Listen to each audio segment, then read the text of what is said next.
North Korean tyrant Kim Jong-un has warned that his country is facing famine on a scale comparable to the one in the 1990s that reportedly left millions dead.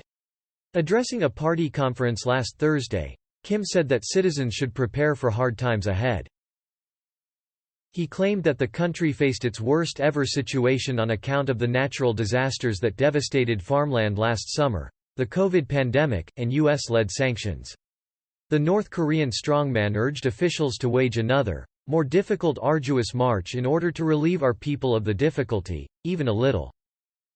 Sadly, the only thing a little fat boy is interested in is his determined intention in being able to make a nuclear strike on the U.S. As, like his father and grandfather, he cannot forgive the fact the U.S. was the driving force in stopping the communist regime of North Korea from taking complete control of the country. Even though its North Korean supporters the USSR and China played a major part in trying to increase the spread of communism. Time someone put him and his country out of their misery. The arduous march is a reference to a period in the 1990s after the fall of the Soviet Union when famine swept the country. At the time, the Stalinist state had been dependent on Moscow for crucial aid, of which it was deprived when the Soviet Union collapsed. Although the exact number of people who died during the 1990s famine is still not known, many experts believe that around 3 million perished. Collins Werco told the BBC that Kim's language revealed the seriousness of the current situation. Someone urgently said, perhaps he could give out some of the food he obviously consumes in vast quantities to aid his people, at the same time as reflecting upon the wisdom of squandering half of his country's wealth on the pursuit of nuclear arms instead of building resilience into their social infrastructure. The North Korea analyst at NK News said, "It is not unusual for Kim Jong-un to talk about difficulties and hardship, but this time the language is quite stark and that's different. Last October, for instance, he gave a speech where he said that he himself failed to bring about enough changes. But mentioning explicitly that he's decided to carry out a new arduous march is not something he has said before.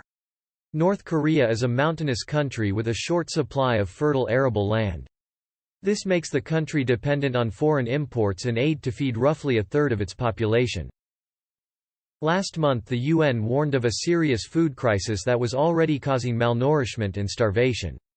Tomás Ojea Quintana, the UN Special Rapporteur on North Korean human rights, said, "Deaths by starvation have been reported, as has an increase in the number of children and elderly people who have resorted to begging as families are unable to support them."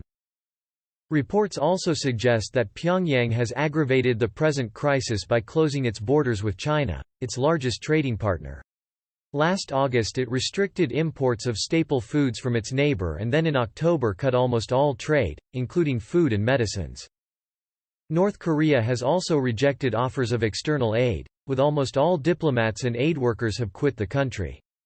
But himself and his army leaders will not starve. Only the poor people who already suffer under Fat Boy will now suffer even more. Do you agree with that argument? I would love to hear from you. If you see a good video, please do not regret one like and share them. Goodbye and see you in the next videos.